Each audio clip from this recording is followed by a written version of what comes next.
everybody kicking? Say good to be seen. Yes. Yes, but you all know him. You know, it's really great to have him this morning because he always has a very pertinent and interesting message for us and our people. So this morning, all of you welcome and listen intently. Please, Rakim Cole.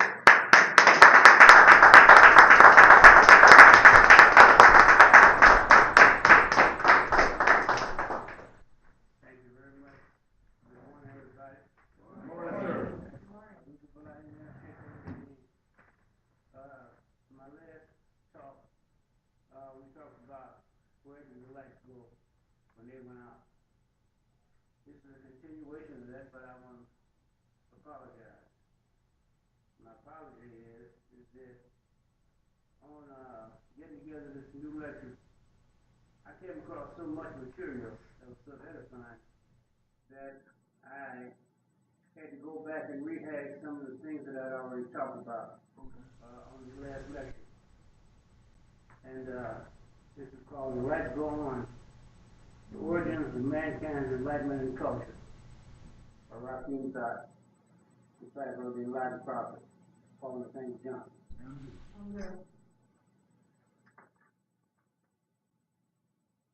For hundreds of years, the ugly system of racism has obscured the fact that the land called Egypt has an African origin or genesis.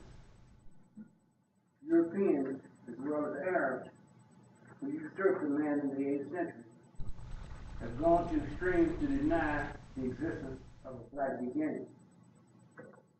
In spite of efforts by learned scholars, past and present, from Socrates, Herodotus, to Sheikh Anta Diop, who in 1954 published his thesis, The Nation Negre, a Culture.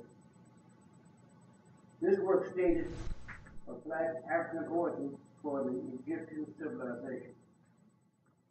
Diop, who was an eminent anthropologist, a biochemist, physician, and a specialist in radiocarbon dating, asked the Egyptian government for a very small amount of sample of skin tissue from the royal mummies to determine the amount of melanin in their skin, to determine the skin color.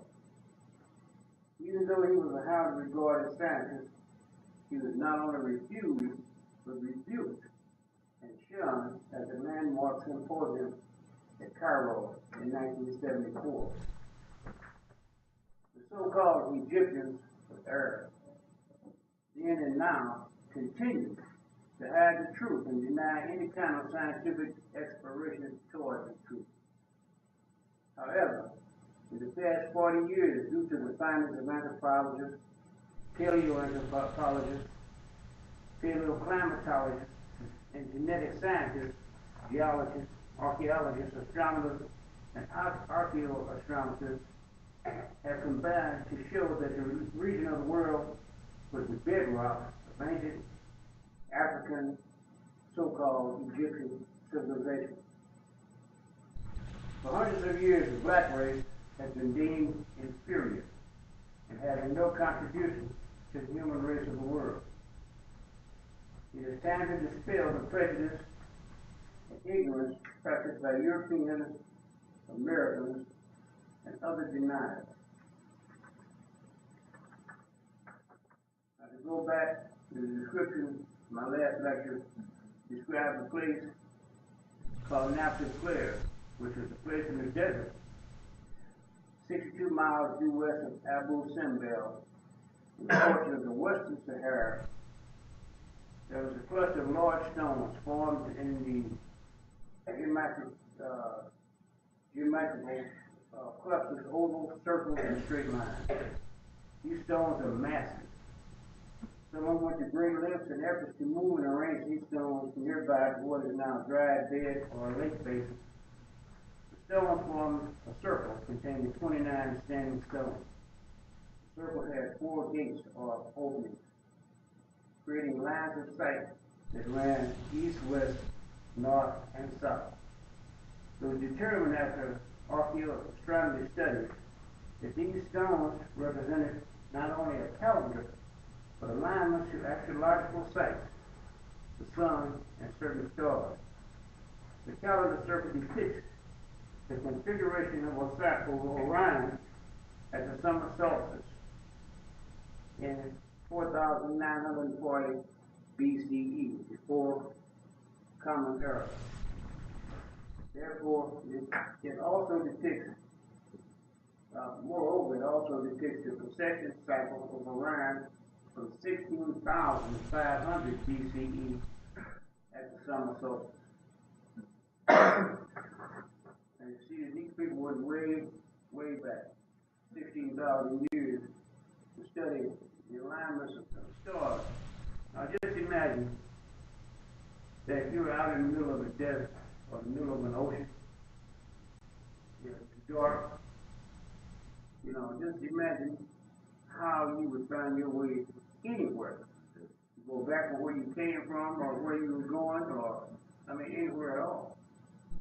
These people whose very lives depended on direction and finding where they were going to the water holes and for their cattle and everything like this, learn to read the heavens as a map or a star map. One of the alignments directed to the rising of Sirius, which pertains to Isis, Hathor, and Osiris, in the year of 6090 BCE. Thus, the calendar circle was aligned not only to the summer solstice and equinox, but also to the astrological alignment of Alpha Canis Major, Alpha Ursa Major, or called W, which is Orion's belt. It was also found that all the megaliths radiated from a huge 2-ton central megalithic structure caused by human hands into the shape of a cow and a star. This stone was removed along with other stones from the circle and now lies broken in the yard of the Nubian Museum. Various other stones have been scattered around the site. There has been no effort to preserve this site by the Egyptian Bureau of Antiquities. It appears that this site has been systematically neglected and destroyed. The structure is but one of 30 complex structures in the southwest part of the site. Other tomb-like structures were found and excavated in hopes that human remains of high-ranking individuals or even kings would be found. Instead, what they contained was strangely sculptured rocks, the skeletons of cows. These empty tombs containing cow bones are similar to the old kingdom pyramids, which also contained only the bones of cows. Further, in some of the great pyramids of Giza, only the bones of cows were found. And other huge man-called megaliths that defy knowledge of how they were formed and moved show a social and complex culture, completely unexpected from such a remotely prehistoric people. The level of skill, insight, and social organization, as well as the sophistication of the astronomical observations incorporated into the megalithic ceremonial complex, leave little doubt that these ancient people were the precursors of the Egyptian civilization. The calendar circle was built on a low mountain, just off the edge of the cliff. As I described before, a cliff is a dry lake bed. This is no ordinary prehistoric site. It is a Stone Age location where occult ceremonies and events took place. The local modern veterans call the region Napta, meaning seas, which combined with this location near a dry ancient lake bed called a cliff became Napta Cliff. This site at Napta Cliff contains elements that by radiocarbon dating extend as far back as 7,000 BCE. and as recent as 3,400 BCE. People came seasonally and grazed their cattle when the monsoon summer rains filled the lakes. Radiocarbon dating of systematic cult carrier burial sites placed them around 5,500 BCE, at least 2,000 years before the cattle cult of Hathor, Isis, and the sky goddess Nu. Near the so-called calendar circle is another astrological site called the Arctic Circle that, along with the rest of its features, contains 56 holes, representing the 56 years of the moon's full eclipse cycle, a 3-year revolution of 18.61 years each. This shows that the builders of the circle were sophisticated astronomers who knew that the Earth was a sphere or globe.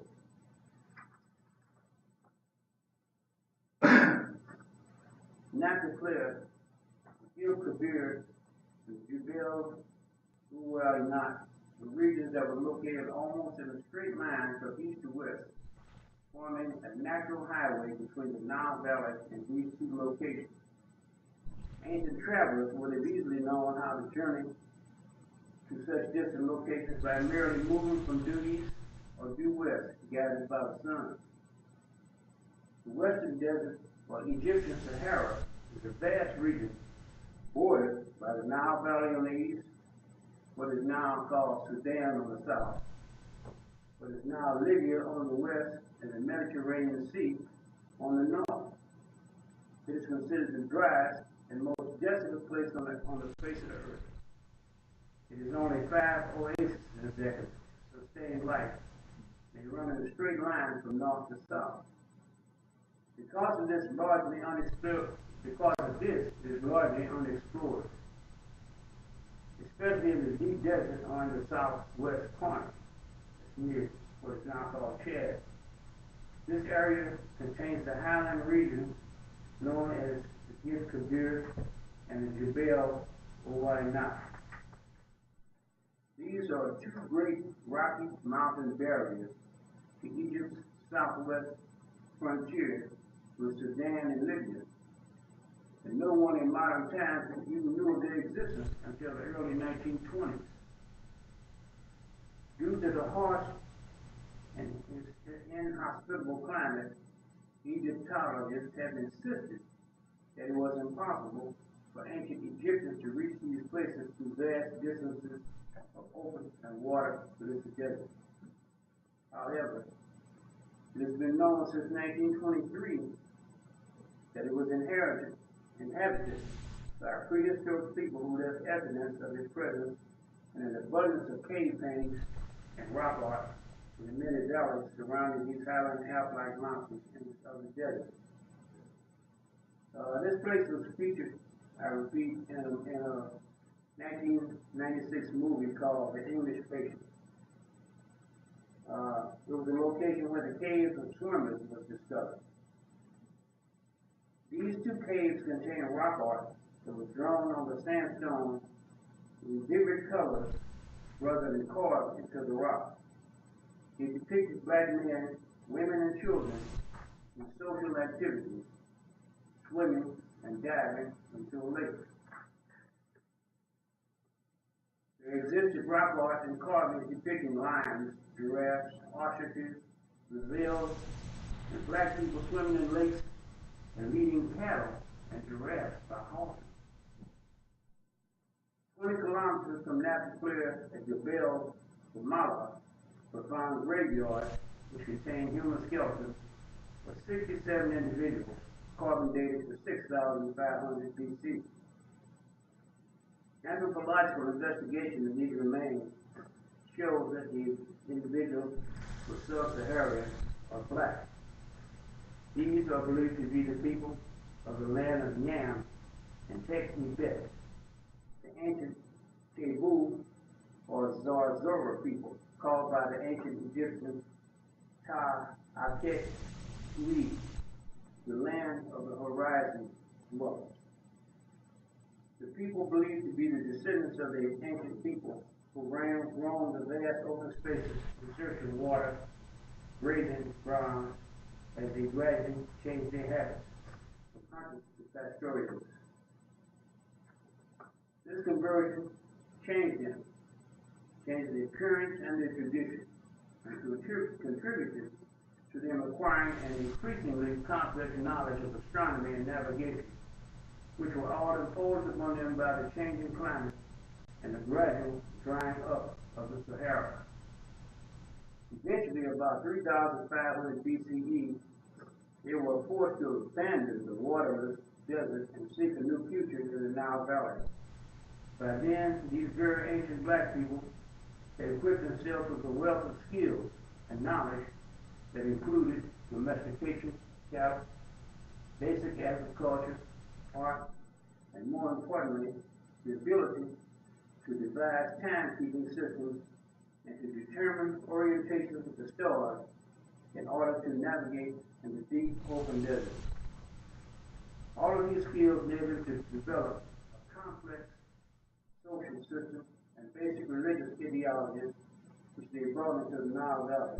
They planted the seeds that transformed the more primitive people living there and eventually formed the Pharaonic civilization. The people who inherited the knowledge of their ancestors, who for at least 26,000 years studied the heavens and were aware of the precession of the equinox, used that knowledge to eventually erect the great monuments that corresponded to the astrological and time-keeping edifices of Yom Kippur and Jebel. The zodiac and astronomy was devised over 14,000 years ago. The African wisdom and knowledge was the basis of all Western science and mathematics. Septet, which translated means first time, 12,500 BCE. It is now known that Hor-Em Atet, which means Horus in the horizon, commonly called the Sphinx, a Greek corruption of Shishep-Ankh, was built at a much earlier age than supposed.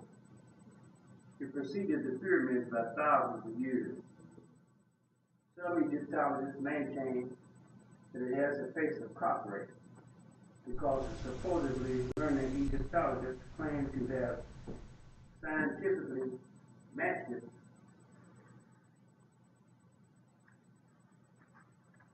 by stereoscopic photography to a statue of the pharaoh. This theory was refuted by a leading forensic expert who concluded that the face and the body represented two separate works. Other evidence is highly suggestive that the face was recarved and that it was once the face of a lion. The head appears too small in relation to the rest of the body.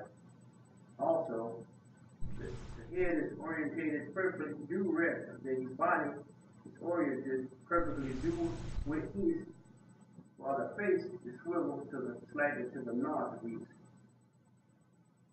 However, there is no direct way to date this monument because it was carved out of the natural rock. Now back to these nomadic people. When they reached the Nile Valley, they continued their building of edifices used to study the heavens and the precession of the stars and planets. These studies also became the basis of the solar and the star religion, and the subsequent building of monuments pertaining to that religion. The first of these was built on the island of Elephantine, located in the Nile, just below the first cataract near what is now called Aswan. The temple was dedicated to Khnemu, or Nun, one of the gods of creation, who was said to have fashioned mankind out of clay and straw on a potter's wheel. It's kind of reminiscent of the Christian dogma that says God fashioned man out of clay and blew breath into him. There's also a temple dedicated to Jehuti, or Tehuti, or Thoth, who was supposedly created the words that were uttered to bring forth life into mankind. Another temple was built around 3000 BCE on the west bank behind the hills near Luxor, or what was then called Thebes. So it was a square-shaped building surrounded by bone statues with an opening and a colonnade facing southeast at a point where the star Sirius rose at the winter solstice at 3000 BCE. Now upon it was another temple built in later years, back in the 11th dynasty, built by Pharaoh Sennacherib, which had the opening face the same. It was built on top of the first edifice, but the opening is facing 2 degrees more to the east, where the star would have risen during the 11th dynasty. This corresponds to the progression of the equinox. This shows a very high degree of knowledge of the study of astrology, mathematics, geometry, and trigonometry. Over thousands of years, our ancestors achieved wonders that amazed the rest of the known world and created an atmosphere of admiration and, unfortunately, envy, jealousy, and designs of conquest from its neighbors. The Nile Delta was a crossing point between 2 continents. Because of this, the people of Asia and Europe came to the country to trade. Some set up trading posts, which after years, by design and deceit, became and evolved into large fortified cities. Eventually, some of these fortified cities, or city towns or states, became strong enough to threaten the stability of the country. Each of these city-states were controlled or ruled by pretenders who all proclaimed themselves kings. At one time, there were 72 different kings running around in the Nile Delta, all of them calling themselves pharaohs. A king from the north named Aha, or Narmer, who was called Menes by the Greeks, defeated all these pretenders and unified the 2 lands, the north and the south, and built his capital in Neb Hajj, the White Wall, later called Ankh-Tawit, or that which binds 2 lands. The painted mud brick palace where the king lived was called the Double White House. And it was constructed within the White Wall. The city was so vast that it took a full day to travel across it in any direction. The first Greeks to visit the city corrupted the name and called it Memphis, after the temple erected there called Nen-Nefer, which means established in beauty. The Greeks also corrupted the name of one of the temples known as Ha-Ka-Ptah, the temple of the Ka of Ptah, into Aegyptos, which was further corrupted under Roman rule to Egyptos and used to identify the land. This is also where the name of Pharaoh was given to the African kings who were called by their own people Ngu, or Ngu. The name Pharaoh was derived from the term Per-Ah, that's P-R-A, meaning great house. The Greeks and the Romans caused a lot of confusion by renaming people and places throughout early history. Now we know that the victor is the one who writes the history. So he is the one who gives the name and tells the story his way. Now the unification of the upper and lower portions of Kemet by Aha created what was called the First Dynasty. Many dynasties progressed, interrupted by intermediate periods when kings were deposed and new lines of kings were established. During the second intermediate period, starting with the 13th dynasty, there was a period where there were many claims to the throne. Again, as in earlier times, Asiatic and Europeans who had control of the large city-states in the Delta fought for control again. Due to this division, and aided by a devastating famine in the land, the native kings were weakened to the point that when a new threat arrived around 1720 BCE, they were powerless and unable to combat it successfully. Assisted by their countrymen who were already established in the Delta region, and its fierce people, nomadic people called Haribu, or wild nomads or people of the desert, by the Kemites, they crossed into Lower Kemet. They were in possession of superior weapons and techniques of war. Their horse-drawn chariots and weapons made them of iron and gave them a great advantage. There were no horses in Egypt. First thing the horse they had was a donkey, which they used to travel and transport their goods. And their weapons were made of bronze and copper. When people came in with iron weapons and that didn't break and didn't bend, they were highly successful in battle. And you can imagine native people coming up against the force. The first time they ever saw a horse, and here's a huge beast charging at them, and that was enough to scare, even some of the bravest people. And then their chariots coming on the wheels with large scythe-like knives sticking out on each side of the wheels, turning, that if the horse didn't run over you, the knives would, on each side, would cut you up. These horse-drawn chariots and weapons made of iron gave them a great advantage. And these people call themselves the shepherd kings. They were called Hyksos. Hyksos. Thank you. Hyksos, meaning foreign kings by the Kemites. They took control of Avaris, a city in the Delta. And in 1710 BCE, the ruling family in the eastern desert broke away to form the Canaanites' 14th dynasty. Notice I said the Canaanites. Around 1650 BCE, led by the Canaanite founders of the 15th dynasty, who was called Seleucus, conquered Memphis and ended the 13th dynasty of Kemet.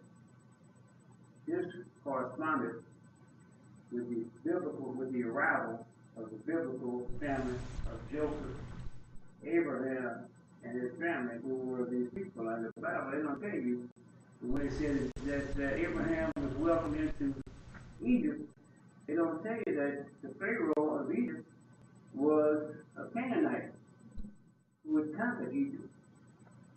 A lot of these things that they never say this.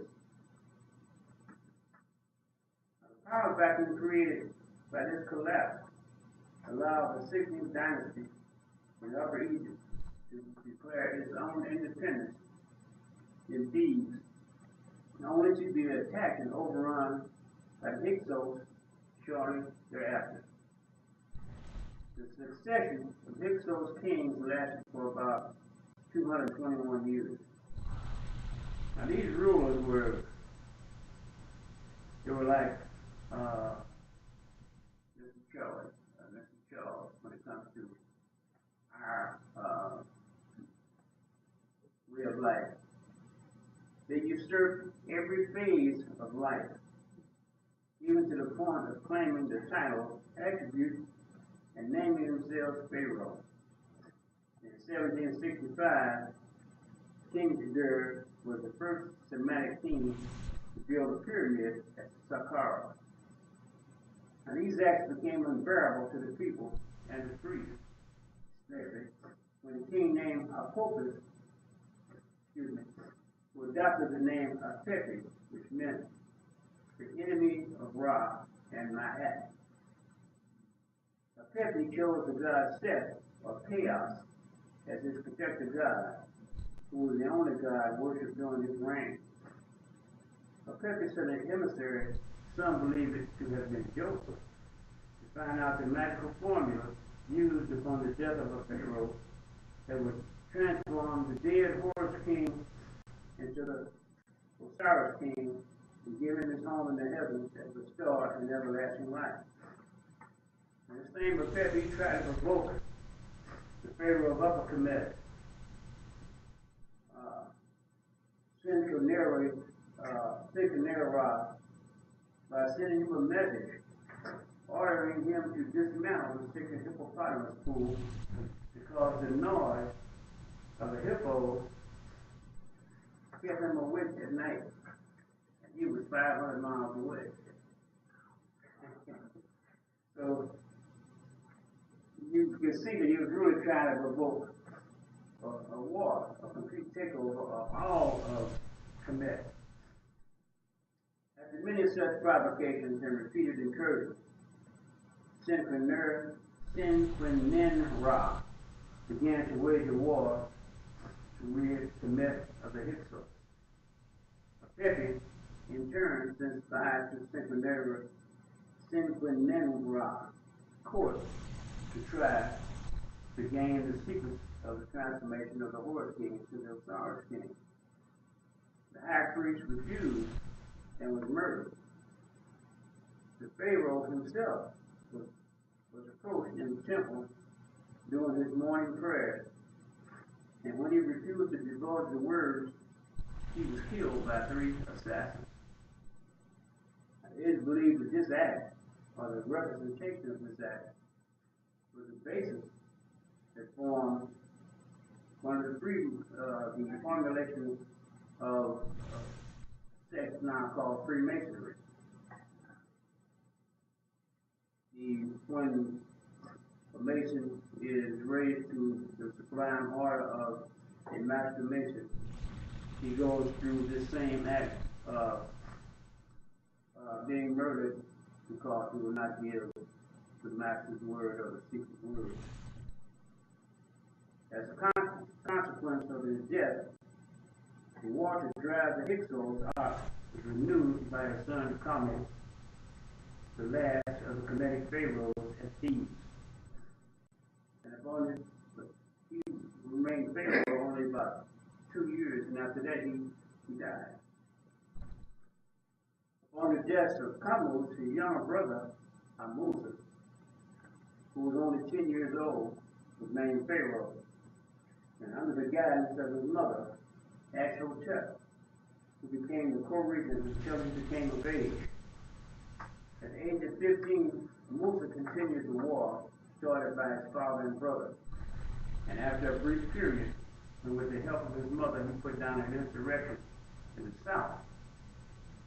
He then proceeded to drive the Hyksos out of Kemet. Musa's army then moved through Canaan and conquered all the lands up to the Euphrates River, which is now around Iraq. This unified the two lands once more and began what became the glorious 18th dynasty. You know how that went. Some of the kings were Amenhotep, the first, second, and third, and fourth, who was Akhenaten. Thutmose, first, second, third, and fourth. Hatshepsut, who was the female pharaoh or king. Thutmose, first, second, third, and fourth, and Tutankhamun. Starting in the latter period of the 19th through the 21st dynasty, many battles were fought against incursions by the Hittites and Libyans. In the 21st dynasty, the country was again divided between the pharaohs of Kemet and the Libyans who had conquered Lower Kemet. These Libyans drove the army of King Solomon back out of Lower Kemet, who had encouraged, who were making incursions into Egypt. They drove them back as far as Megiddo. and they replaced 21st dynasty. From the 24th dynasty onward, Kemet is engaged, divided, and conquered by the Assyrians. 20 through the 24th through the 26th dynasty. In the 27th, it became the Persians and the Greeks under Alexander in the 30th dynasty, 3300 BCE, who looted the libraries and temples and other places of learning, thus beginning the Ptolemaic dynasty, and end with the death of Antony Cleopatra in the year 32 BCE.